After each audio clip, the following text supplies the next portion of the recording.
World Economic Forum setiap tahun itu selalu membuat prediksi ke depannya kira-kira keterampilan apa saja yang dibutuhkan.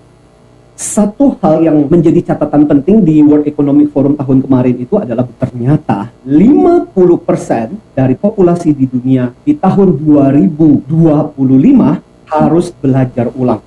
Istilah mereka adalah reskilling. Karena ternyata keterampilannya, kemampuannya sudah kadaluarsa. Jadi World Economic Forum itu membagi menjadi 4 kategori. Satu adalah yang berhubungan dengan problem solving, kemampuan kita untuk memecahkan masalah. 2 adalah bagaimana kita mengelola diri kita. Ketiga adalah bagaimana kita bekerja sama-sama orang lain. Dan yang keempat, critical thinking. Jadi satu di otak, cerdas atau enggak untuk memecahkan masalah. 2 adalah kamu kelola dirimu. Jadi dari atas turun ke bawah, hatimu, bagaimana cara kamu mengelola dirimu. Yang ketiga adalah bagaimana kamu berinteraksi dengan orang lain, jadi keluar. Yang keempat adalah dalam interaksi itu teknologi kamu, penguasaan kamu gimana. Nah, di breakdown apa saja? Yang pertama ternyata namanya analytical skill dan inovasi. Jadi gini, namanya juga analytical skill, kemampuan menganalisa. Jadi analytical skill, membuat sesuatu yang kompleks, membuat sesuatu yang begitu rumit, itu kita perdalam, perdetil, menjadi sesuatu yang gampang, sederhana. Nah, innovation itu harus menghasilkan sesuatu, yang memikirkan sesuatu yang gampang, mudah. Nah, ini penting banget karena di masa yang akan datang, akan semakin kompleks. Terkait juga dengan kondisi pandemi. Maka di nomor 2 itu active learning and learning strategies. Di era sekarang ini dan kedepannya akan semakin banyak informasi tersedia buat kita. Tantangan buat kita adalah bukan lagi kekurangan informasi, tapi kita secara aktif menggunakan media ini buat belajar. Misalnya contoh, malam hari ini sebenarnya saya tujuannya adalah buat teman-teman yang belum bikin resolusi. Nah, insight pembelajaran kita 10 hal ini sebagai sesuatu yang lu tambahkan di dalam resolusi bahwa oh ya, tahun 2021 gue mau belajar ini nih. Itu nomor 2. Nomor 3 namanya complex problem solving. Jadi World Economic Forum itu kan isinya pemimpin dunia. Dikatakan bahwa guys, kehidupan lu bakal tambah rumit, situasinya makin tambah susah, makin tambah kompleks. Banyak hal yang mesti lu putusin. Maka dalam hal ini kita harus punya kecepatan untuk membuat keputusan. Terus nomor 4, critical thinking, berpikir kritis. Karena informasi hoax kan bersebaran di mana-mana. Critical thinking itu adalah melihat latar belakang informasi, kebenaran informasi, dan kemudian dikaitkan dengan keyakinan, kepercayaan kita, lantas kemudian kita menentukan, ini loh sikap buat. Untuk bisa berpikir kritis, kamu harus bisa berpikir analitis. Nah, nomor 5 adalah creativity, originality, sama inisiatif. Istilah yang dikatakan oleh World Economic Forum ini adalah bagaimana kita melihat dari sudut pandang yang baru, keluar dari cara kita yang biasa, menemukan way of thinking yang sedikit berbeda dan original. Nomor 6 itu berkaitan dengan leadership. Bisa berarti banyak, tapi leadership yang paling gampang adalah memimpin diri sendiri.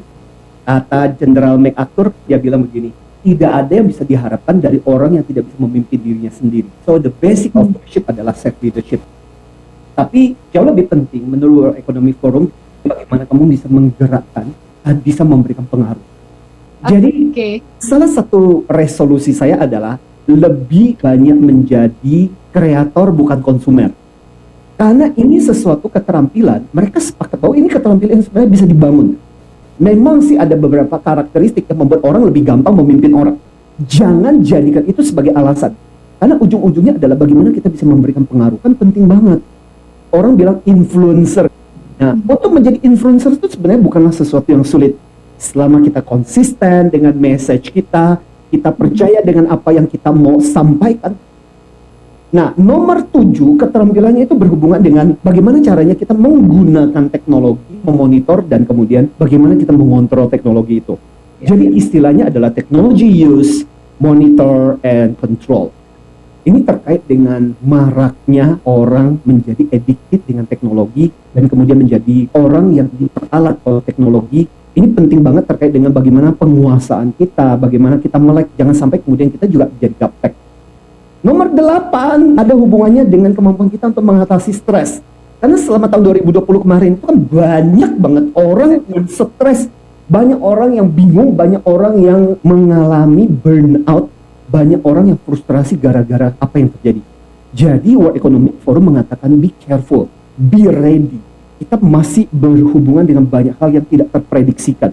Jadi dibutuhkan skill berhubungan dengan kegigihan, bagaimana kita menghadapi stres, dan bagaimana kita fleksibel. Istilahnya adalah resilience, stress management, and flexibility. Kita fleksibel, apapun yang terjadi kita siap untuk menghadapi. Dan orang yang paling nggak stres adalah orang yang sudah menyiapkan pikirannya untuk menghadapi situasi, kondisi yang terburuk dalam hidupnya. Nomor 9, technology design and programming. Sebagai bagian dari kita untuk membantu kehidupan kita, mempermudah kehidupan kita. Jadi intinya sebenarnya adalah menjadikan teknologi yang ramah buat manusia, yang menolong, yang efektif, yang efisien. Bukannya yang kemudian membuat kita semakin terjebak. Salah satu hal yang paling buruk, maraknya penggunaan teknologi untuk berbagai hal yang sangat buruk, sangat parah. Bahkan dikatakan para pemilik sosmed bahkan lebih berkuasa daripada kepala negara.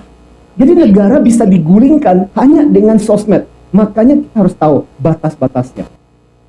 Last but not least, yaitu kemampuan kita nalar. Ternyata di tahun 2020 kemarin, World Economic Forum itu udah kayak PBB gitu. Kemudian memutuskan bahwa memang hal terpenting adalah melatih keterampilan berpikir. Nah, nomor 10 bicara mengenai reason, kemampuan kita untuk nalar, kemampuan kita untuk problem solving. Jadi bukan melulu bergantung kepada orang lain. Dan yang terpenting adalah ideation. Jadi bisa punya ide. Pada dasarnya kita bukan kekurangan uang, tapi kekurangan ide. Bisa mendapatkan ide dari melihat masalah orang, bisa melihat ide dari melihat produk yang sudah ada, lantas melihat kelemahannya, lantas kemudian kita membuat yang lebih baik. Itu kan menghasilkan banyak ide. Harold Dweck, salah satu psikolog dari Stanford, dia mengatakan ada dua mindset, ada fixed mindset dan growth mindset. Fixed mindset merasa, ya sudah, bakat gue memang udah kayak begitu, kemampuan gue udah kayak begitu, nggak bisa diapa-apain lagi.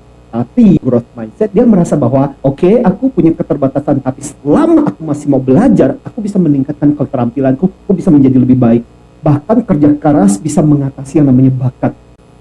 Jadi saya punya satu kalimat penting buat teman-teman, tantangan buat teman-teman. Kalau lu setiap hari dan tahun ini masih berhadapan dengan masalah dan problem yang sama, mungkin lu belum naik kelas. Di tahun 2021 ini Anda mesti kompeten. KOMPETEN.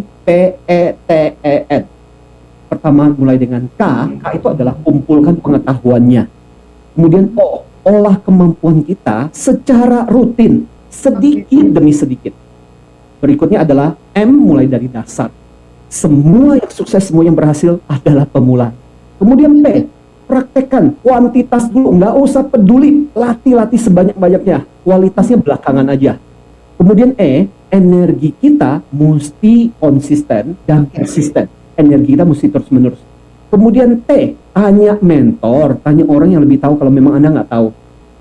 Kemudian E, elakkan komen-komen negatif dari diri kita sendiri dan dari orang lain.